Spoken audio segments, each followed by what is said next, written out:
So you mentioned we talked a little bit about Joel Embiid talking about the officiating, which has been, a conversation that's gone on since the beginning of the series. Here's what he said post game when he was asked about the officiating. Well, I'm gonna take my own advice and not complain about fouls, but like I was doing at the end of the game, they did a great job. I was, you know, I admire the job that they did today. To me, it felt like they had one job, coming in here tonight, and they got it done. So congrats to them. Can I can I infer that the job was to make sure there was a game five? I don't know, but you can. I'm not. I don't. I really don't know what I'm talking about, but you can figure it out. But they did a great job.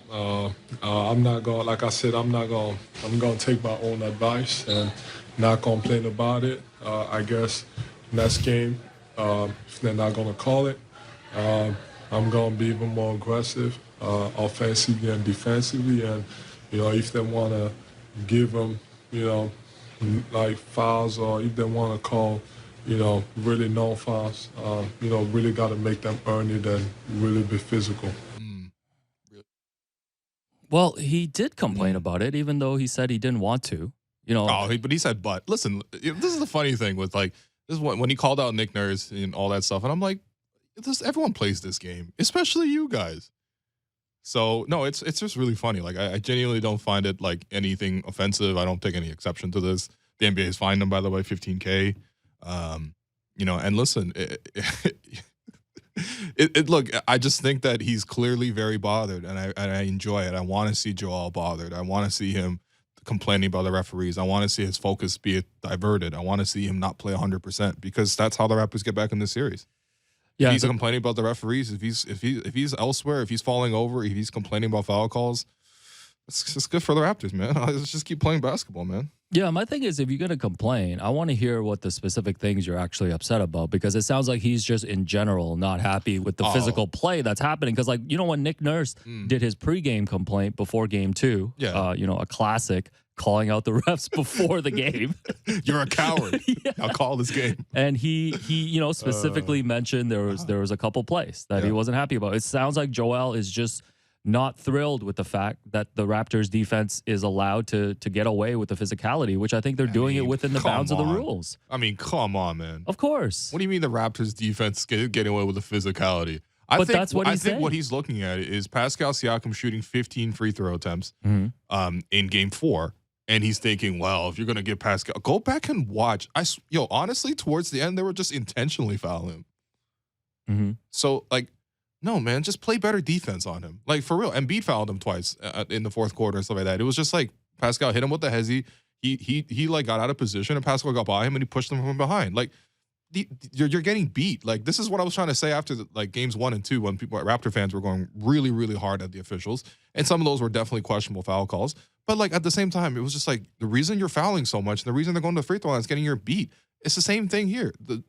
Pascal Siakam changed his approach. He was awesome in game 4. I think he really deserves a ton of credit for stepping up at that moment. He led the team in that position where, again, the Raptors were shorthanded. Fred was out. He was the only guy in there leading the team. And he did a really great job. And his determination from the get-go was, I'm going to be in attack mode. Like you saw, the first 6 points, it was all scored by Pascal of the game, right? He saw Joel Embiid on a switch. He hit a pull-up jumper. It was 20 feet out, but he still, was aggressive, looked for that shot. He drove past Tyrese Maxey, hit him with the spin move, scored, got to the basket against Danny Green. He scored. That was his approach all game. He was going to attack. And guess what, man? They're going to eventually call you for fouls. That Tobias Harris play is a classic example. If you see that play, 2 hands, reaches in, pushes Pascal late in the clock. They don't call it. Then he loses the ball because he's literally been pushed. He goes to get the ball back, makes a move, gets hand checked again, raked across the hands, and then finally, Tobias jumps through his body, and that's when they finally call the foul. And then Tobias sits down and complains. It's like, yo, come on, man. Again, you're just getting beat there. So the complaining about fouls is very funny from both ends, but I also think that the Sixers got to show a little bit of self-awareness there, just like the Raptors probably do as well. But again, this is the game, this is the playoffs. If you could influence, if you can even get one extra foul call for the price of $15K of a fine, I think you would do it. Yeah. Would you pay that for the Raptors to have a 20 free throw disparity tonight? Would I personally pay $15,000 for the Raptors to get? Just want to see how much you care about tonight's game. Absolutely. Are you kidding me? Okay. I'll pitch in $100. So here's Doc Rivers. Canadian, right? Yeah. Okay, here's Doc Rivers talking about how he doesn't want to complain the same way that the Raptors do. You know, I guess the answer after the game, is yes tonight. But I don't want to take away from what Toronto did. I thought they played hard. They played a bigger lineup at times and did a lot of switching. So give them some credit. Like they deserve to win the game tonight. I'm not going to sit here and complain. I'm not going to be, what they do. We got beat tonight. Yeah, nice. I'm not going to do what they do. After you just did it. Like you said, it's part of the game, but it's like... No, listen, man, it's all in the game. You got the I got the shotgun. You got the briefcase. It's all in the game, though. Just complain. Joel Embiid got the sweep through. James Harden got the rip through. But it's all in the game, though. All right, if Raps win tonight, I'm going to come in with an undone tie tomorrow. Yo, just like please. Omar. No, for real. Like, it has to be like that, man. But it's kind of, I mean... What can you really say? Like, it wasn't like the Raptors were getting a friendly whistle. I mean, can I ask you this? So, like, you can complain about the whistle, right? Was a single Sixer in foul trouble? Like, did the Sixers have to say, oh, we can't play this guy in the first half because he's in foul trouble? Did the Sixers have to adjust their rotation because the guy was in foul trouble? Did Joel Embiid have to not play physical at the basket because they're in foul trouble? No. So just shut the hell up, man. Damn. Yeah, and did the Sixers not stay in the game because James Harden was drawing a bunch of fouls, just flailing his arms? Oh, of course. In the fourth quarter. So Pascal was also asked about that specific play that we mentioned when he, dribbled past half court, called the timeout, and Embiid kind of came over and gave him a little shove. Here's Pascal on the physical play in Game 4. I mean, I think it's tricky, right? Like I'm a competitor, man. Like I love, just being competitive and fighting. This is the playoffs, man, the highest level for us, and I think I'm cool with all that, like the talking and all those stuff. Like it's fine. I just don't want just little dirty plays. Like that's for me. I don't like that, right? Like I think we just got to keep it basketball. Just go out there, compete, play hard at the highest level. Just no dirty plays and just like, but at the end of the day, it's all fake toughness though. So sorry. It is fake toughness though. You know why it's fake toughness? So Pascal called the timeout, right? Then Joel Embiid delivers the body check, and that's very smart from Joel because all you can get called for there is a tech or maybe a flagrant. They weren't going to call flagrant. They called it a tech. You get one free throw off a tech. You actually tackle Pascal. You give him 2 free throws. A smart move by Pascal. A smart move by Joel, knowing when to deliver that body check. And listen, that was just completely unnecessary. But watching it, and I tweeted this in real time too. It was just like 2 minutes in the game before that, there was a sequence where it was super physical down low. Joel tried to what can I say? He tried to exaggerate for a call against Pascal the first time. Hits the deck. Doesn't really get the call in just 2 guys running in transition. He's like falls over, right? Tries to get the call. Doesn't get the call. Picks himself back up. Then he's like shoving and pushing with Pascal. Again, guys are just, Pascal's trying to stay on the inside, keep Pascal out of the lane.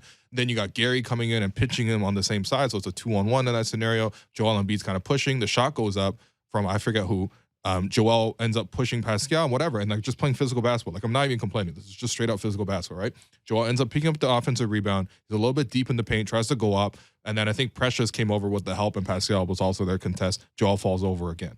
And then the next play down, because Joel is down, the Raptors go the other way, and that's when Niang delivered the hard, intentional foul on Precious Achiuwa, who, again, was running free because Joel had fallen over. That's the kind of physical level of play that I really, really enjoy. And I think that's what everyone likes about playoff basketball. But, I think that's where that whole thing began. Because 2 minutes later, the first time Pascal is able to go one-on-one against Joel does that to him. And look, listen, I think that's been one of my favorite things about this series is just seeing this simmering tension between Pascal and Joel. You might think, well, there are only 2 Cameroonian players in the league. Maybe there's a bond there. Sure there is. I'm sure they probably, have to overcome a lot of circumstances in the same way. There's not exactly a direct pipeline to the NBA from Cameroon. But at the same time, when they play each other, you can tell they're annoyed at each other, man. And I think Pascal's especially annoyed at Joel. I just think that there's just things that when you play against him, when you compete against him, you can accept getting beat. You can accept him making that shot. It's a tremendous play. The hard thing, I think, for a lot of people to see is like a 300-pound man who's playing that physical all the time, falling over all the time at the slightest of contact and trying to play that game as well. It just feels like, just feels excessive. It feels physically impossible. Like it doesn't feel like the laws of momentum are conserved in that scenario.